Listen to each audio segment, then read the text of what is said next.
Okay, this is my lesson 2, part 2. I'm going to go ahead and build a project with Flutter Run.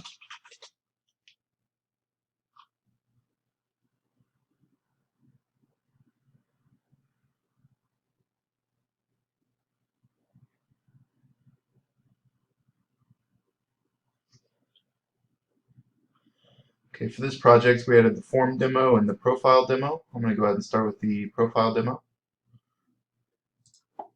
Click on it, you can see the name, age, classification, major, and language proficiencies. Right now they're just in their initial state, so we'll go in here and we'll edit these.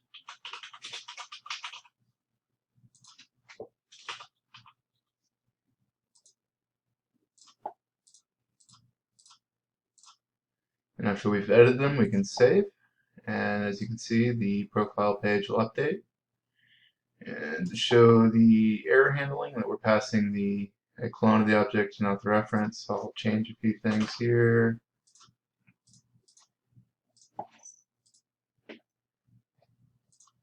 And then hit the back button, and it keeps the original values. Change things again. This time we'll save, and data updates.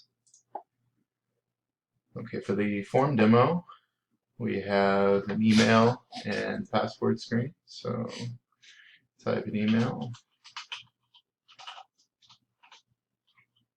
The first time I'm just going to mess up the format on purpose.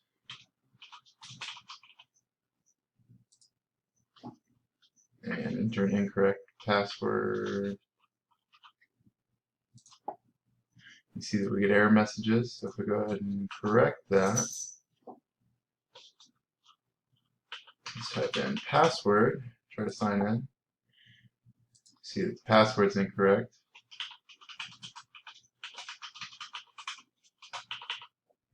And we click sign in, and here we go. The email and password are displayed. And as you can see, the back buttons are disabled. And that is it.